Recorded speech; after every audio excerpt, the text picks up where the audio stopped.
வணக்கம் and welcome to 1008 soil project. Kulim Mera estate Sri Mahamariamman ஆலயத்துக்காக 1008 கோவிலேருந்து ஒரு படி மண்ணு திரட்டிக்கிட்டு இருக்கோம்.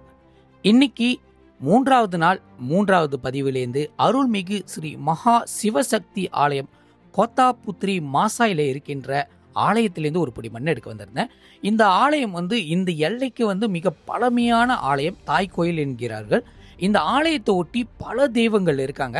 இந்த எல்லைக்குள்ள ஒரே காம்பவுண்டுக்குள்ள இருந்தால் கூட ஒவ்வொரு தெய்வமும் தனித்துவமாக தான் இருக்காங்க. அதனால இந்த எல்லையிலேருந்து 3 கோவில் மண் எடுக்கிறதுக்கு நான் அனுமதி கேட்டிருந்தேன். இந்த கோவிலோட பூஜாரியும் இந்த கோவிலில் இருக்கிற கமிட்டி மெம்பர்ஸும் இருந்திருந்தாங்க. அவங்ககிட்ட அனுமதி கேட்ட பிறகு 758வது ஆலயமாக சிவசக்தி ஆலயத்துக்கு உண்டான ஒரு படி மண் அவங்களோட ஸ்தல விருட்ச மரத்துலேருந்து எடுத்திருந்தேன். அதுக்கப்புறம் 759வது ஆலயமாக கருப்பண்ணசாமி, இந்த எல்லையோட காவல் தெய்வமான கருப்பண்ணசாமி, அவரோட மாமரத்திலேருந்து ஒரு பிடி மண் எடுக்கிறதுக்கு அனுமதி கேட்டிருந்தேன். இங்கே பழமையான மாமரம் இருந்துச்சு. அந்த மாமரத்தை பார்த்தாலே தெரியும் அதுக்குள்ள ஒரு தெய்வம் நடமாட்டம் இருக்கு, அங்கே தெய்வத்தை வச்சு வணங்கியிருக்காங்கன்னு. அந்த மரத்துலேருந்து ஒரு பிடி மண் எடுத்திருந்தேன். பிறகு இந்த எல்லைக்கு உற்சவராக இருக்கிற 760வது சாமியாக முன்னீஸ்வரர் ஆலயத்திலேருந்து அங்கே ஒரு பிடி மண் எடுத்திருந்தேன். இந்த வேலையில் டெம்பிள் மேனேஜ்மெண்ட்டுக்கு நான் நன்றி தெரிவிச்சுறேன். இந்த காம்பவுண்ட் ரொம்ப அமைதியாக இருக்குது, ரொம்ப சாந்தமாக இருக்குது. ஆனால் கோவில் விசேஷம் சொன்னால் பக்தருக்கு அப்படியே திரண்டு வருவாங்களாம். பிறகு அந்த எல்லையிலேருந்து தாமான் ரிந்திங்கில் இருக்கிற 2 கோவிலேருந்து ஒரு பிடி மண் எடுக்க வந்திருந்தேன். முதல் ஆலயமாக 761வது ஆலயமாக தற்பொழுது திருப்பணியில் இருக்கின்ற அருள்மிகு ஸ்ரீ முன்னீஸ்வரர் கோவில் தாமான் ரிந்திங் மாசாயில் இருக்கிற இவ்வளோ பெரிய ஆலயத்திலேருந்து ஒரு பிடி மண் எடுக்க வந்திருந்தேன். நான் வரும் நேரத்தில் கோவிலோட தலைவர் இருந்தார். அவர் கோவிலை சுற்றி காமிச்சு பிறகு கோவிலோட வரலாறுலாம் சொல்லியிருந்தாரு.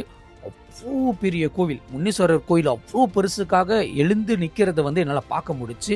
அது மட்டும் இல்லாமல் அவருக்கு ஏற்ற மாதிரி ஒரு பெரிய டேவான் உருவாக்கி வச்சுருங்க. இங்கே திருமணமும் நடத்தலாம், பூஜைகள் நடத்தலாம், பல விதமான விசேஷங்கள்லாம் இந்த டேவானுக்குள்ளே நடத்தப்படுதான். இந்த டேவானுக்கு உண்டான வருமானம் தான் இந்த கோவிலுக்கு சேருதான். பக்தர் பெருமக்கள் ஆகிய நீங்கள் ஒரு ஆலயத்துக்கு நன்கொடை கொடுக்கணும்னு நினைக்கினா கண்டிப்பாக இந்த ஆலயத்துக்கு கொடுக்கலாம். உங்களால் முடிஞ்ச அளவு கான்ட்ரிபியூஷன் அல்லது காணிக்கை இது எல்லாமே இந்த ஆலயத்துக்கு நீங்கள் கொடுக்கலாம். ஆலயம் அவ்வளோ அழகாக இருக்குது. கம்யூனிட்டிக்கு என்ன செய்யணுமோ அது எல்லாமே செய்கிறாங்க. இந்த ஆலயம் இன்னும் கொஞ்ச நாளில் ராஜகோபுரத்தோட பெரிய லெவலில் இந்த எல்லையில் அடையணுன்னுக்காக எனது வாழ்த்துக்களை தெரிவிச்சுக்கிறேன். இந்த வேலையில் டெம்பிள் மேனேஜ்மெண்ட்டுக்கும் நான் நன்றி தெரிவிச்சுக்கிறேன். அடுத்து தாமான் ரிந்திங்கில் இருக்கிற முக்கியமான ஒரு தாய் கோயிலுக்கு போயிருந்தேன். இந்த ஆலயத்தோட பேர் அருள்மிகு ராஜ காளியம்மன் ஆலயம். தாமான் ரிந்திங் மாசாயில் இருக்கிற இந்த ஒரு ஆலயத்துக்கு நான் போகிற நேரத்தில் அவங்க திருவிழா விசேஷ காலகட்டத்தில் இருந்தாங்க. ரதமும் ஜோடிச்சு அம்பாள் ரதம் ஏறி ஊர்வலம் போகிறாங்க. அப்போது கோவில் தலைவர்கிட்ட அனுமதி கேட்டிருந்தேன், தாராளமாக எடுத்துக்குன்னு சொல்லிட்டு அவங்களோட ஸ்தல விருட்ச மரத்துலேருந்து ஒரு பிடி மண்ணை கொடுத்துருந்தாங்க. ராஜகாளியம்மன் ஆலயம் சொன்னால் ரொம்ப குறைவு தான் மலேசியாவில். ஆனால் இருந்த போதும் கோவில் ராஜகோபுரத்தோடு இருக்கிறது இன்னும் குறைவு. அதில் அந்த வரிசையில் இந்த கோவில் மிக விசேஷமான ஒரு கோயில் தான். அவங்களோட ஸ்தல விருட்ச மரமே மிக பழமையான மரம். அதுவும் விழுது விட்ட இந்த ஆலமரத்துலேருந்து ஒரு பிடி மண் எடுக்கிறது எனது பாக்கியம். அது மட்டும் இல்லை, இந்த ஆலயத்தை சுற்றி கோவிலுக்கு நீந்தி விட்ட மாடுகள் வச்சுருக்காங்க.